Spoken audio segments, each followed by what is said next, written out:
स्वागत है आपका पीके जीएस में। दोस्तों, आज का जो हमारा टॉपिक है बहुत ही महत्वपूर्ण टॉपिक है, क्योंकि आज का जो हमारा टॉपिक संबंधित है वह यह है कि वैदिक सभ्यता का विनाश कैसे हुआ। दोस्तों, आपको पता होगा कि वैदिक सभ्यता जो 1500 ईसा पूर्व से 600 ईसा पूर्व के आसपास में थी, भारत के उत्तर और पश्चिम भागों में ये सभ्यता विकसित थी।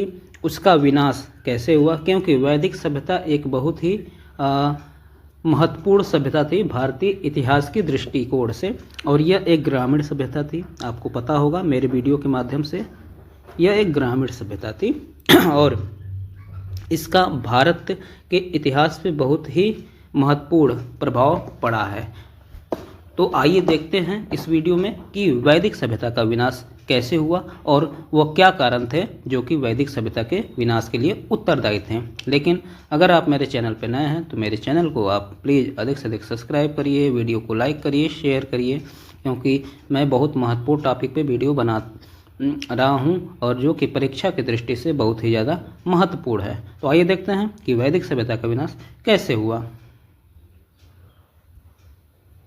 अगर बात करें वैदिक सभ्यता के समाप्त होने की दोस्तों, तो उसके कई कारण थे। उसमें से सामाजिक कारण, राजनीतिक कारण, आर्थिक कारण, सांस्कृतिक परिवर्तन इत्यादि उसमें हम शामिल कर सकते हैं, और कुछ मुख्य कारण उसमें से निम्नलिखित से। दोस्तों, ये टॉपिक आपका मेंस के लिए बहुत ज़्यादा महत्वपूर्ण है, क्योंकि कई बार इससे रिलेटेड प्रश्न मेंस में, चाहे यूपीपीसीएस का हो चाहे यूपीएससी का हो, उसमें पूछा जा चुका है। तो सबसे पहले हम बात करते हैं आर्थिक परिवर्तन की।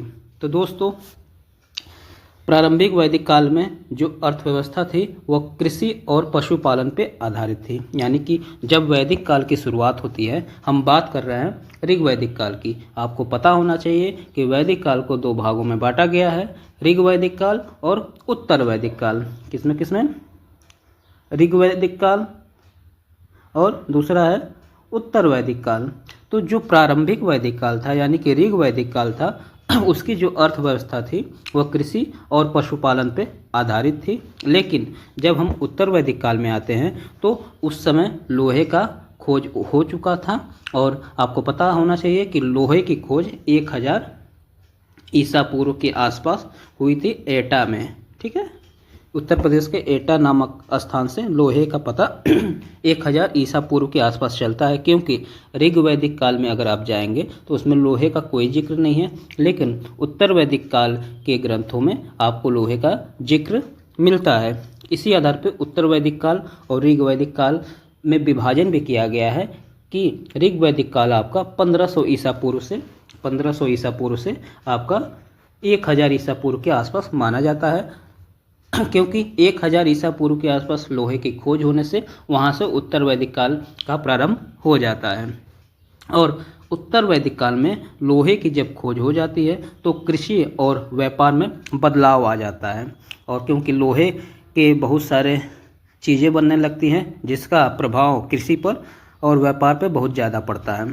इसके अलावा जो व्यापार और नगरीकरण भी बढ़ने लगता है, क्योंकि लोहे की खोज होने से व्यापार में तेज़ी आ जाती है, और व्यापार में तेज़ी आने से नगरीकरण बढ़ने लगता है। चूँकि वैदिक सभ्यता एक ग्रामीण सभ्यता थी, इसलिए इससे वैदिक सभ्यता धीरे धीरे विनाश के कगार पे पहुंच जाती है, और समाज में नए वर्ग उभरते हैं, क्योंकि व्यापार बढ़ेगा, नगरीकरण होगा तो वर्ग भी बदलेंगे, उनका भी बदलाव होगा, नए वर्ग उभरे, जिससे कि वैदिक परंपराएं धीरे धीरे कमज़ोर पड़ने लगी।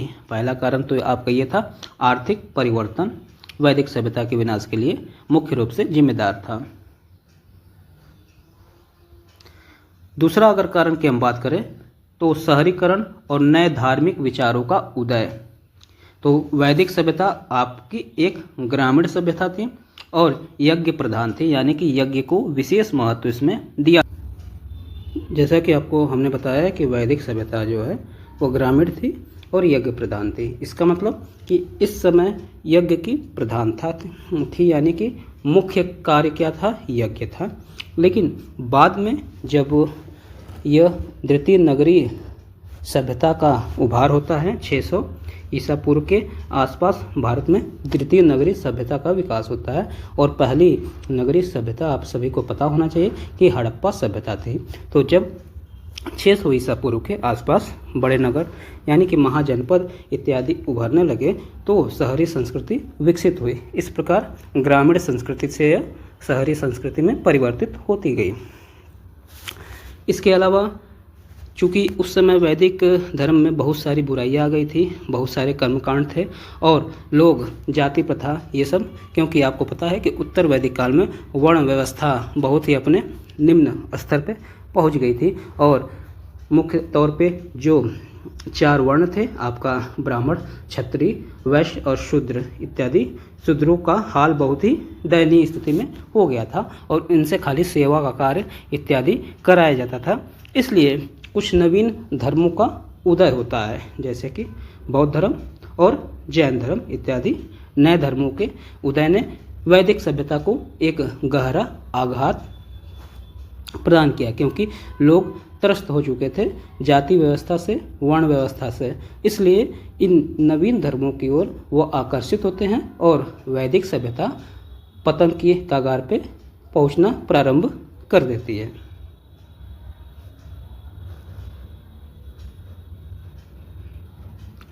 तीसरा हमारा है राजनीतिक बदलाव।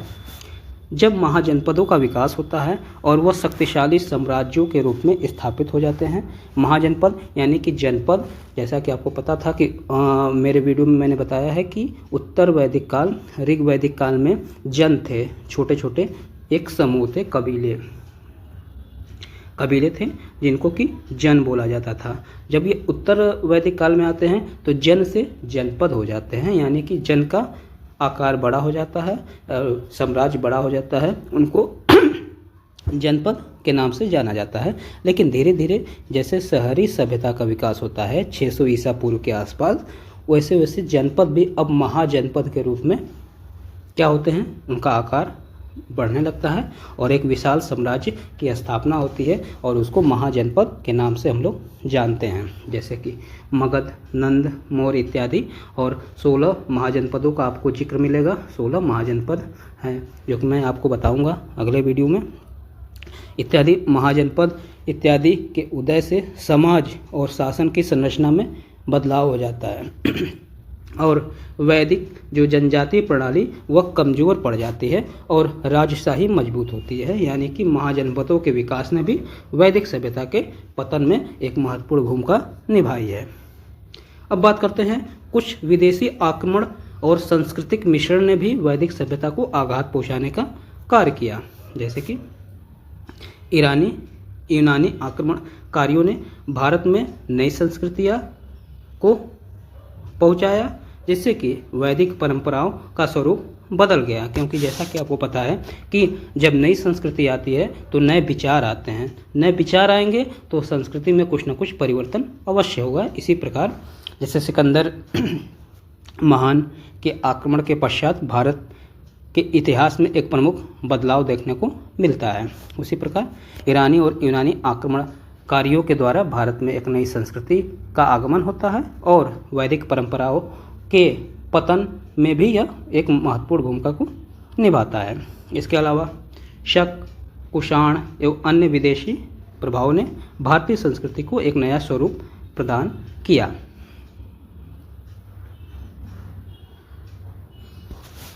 एक था हमारा पांचवा जो कारण था वह है हमारा समाज में जाति व्यवस्था का कठोर होना।